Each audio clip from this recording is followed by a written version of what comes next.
Welcome to CARICOMP Insider, where high-tech facial recognition meets real-world intelligence.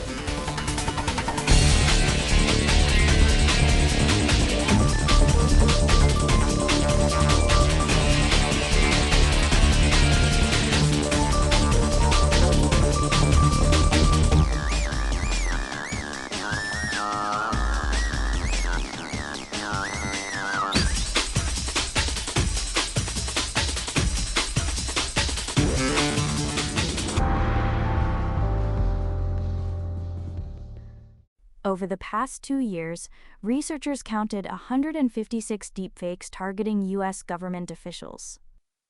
One person, Donald Trump, appeared in more than half of them. The top 3 most targeted officials accounted for nearly 3/4 of every single case. That concentration matters, and not just for politicians. If you've ever been on a video call, ever sent a photo to verify your identity, ever shared a clip on social media, this story is about you. Because the same technology used to fabricate a video of the U.S. Secretary of State is now cheap enough for anyone to use against anyone. According to Cyber News, Russian threat actors are suspected of creating AI deepfakes of Secretary of State Marco Rubio, not to go viral, but to directly contact foreign ministers and U.S. officials while impersonating him. That's not a prank. That's a credential attack disguised as a phone call. And it raises a question that runs through everything we're about to cover. If the people with the most security resources on Earth can be impersonated, what does that mean for the rest of us? And for anyone whose job depends on trusting what a video shows?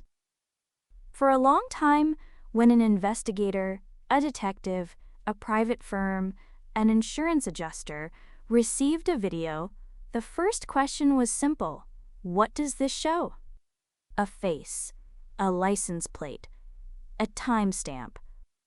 Now, according to researchers publishing in the National Institutes of Health's Open Access Archive, the first question has to change. It's no longer what does this show? It's is this real? That's a fundamental shift in how evidence works. Authentication used to happen later in a case, if it happened at all. Now it has to come first, before any analysis even begins. And that rewrites the workflow from the ground up. Why? Because the manipulations aren't obvious anymore. According to that same NIH research, highly realistic forgeries can now be produced with minimal effort. The old approach, eyeballing a video, doing a manual side-by-side comparison, looking for a glitchy earlobe or a weird shadow, that doesn't hold up. The problem isn't catching bad fakes, it's catching good ones. And for a solo investigator or a small firm without a lab, there's no margin for error.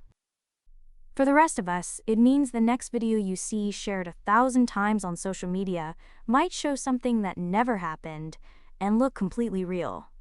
The scale of this is moving fast outside government too.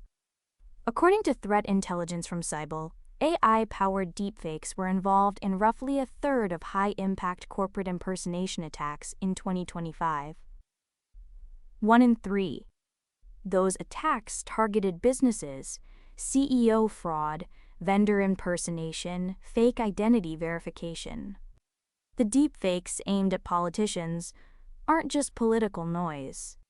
They function as a testing ground. Attackers learn what works against the most scrutinized faces on the planet, then apply those techniques to enterprise targets where nobody's watching as closely. So why not just run everything through a detection tool and move on?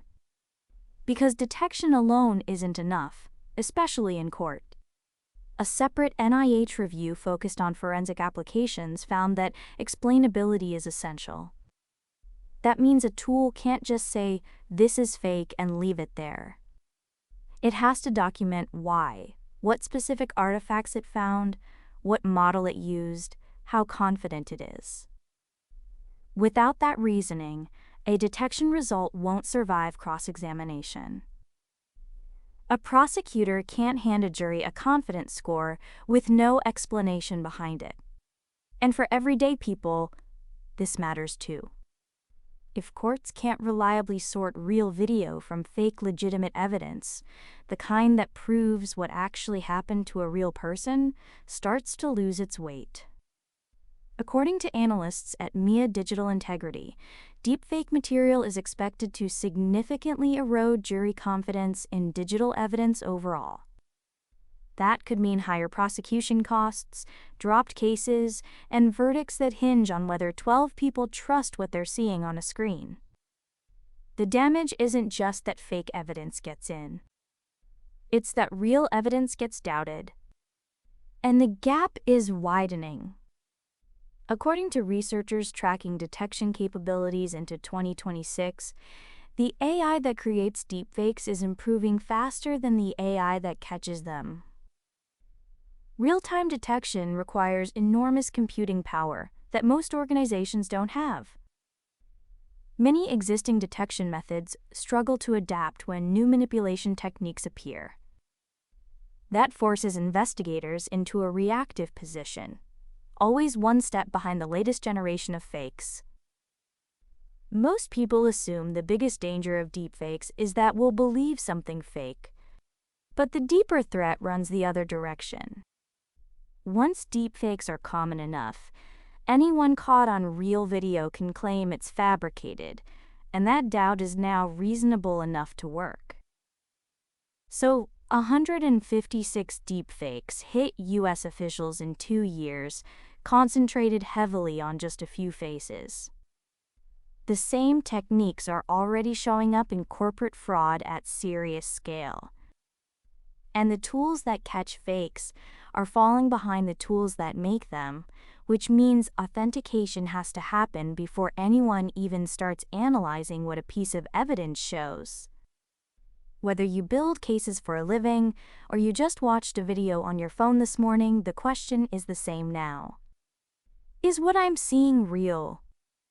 That used to be a philosophy question. Now it's a practical one.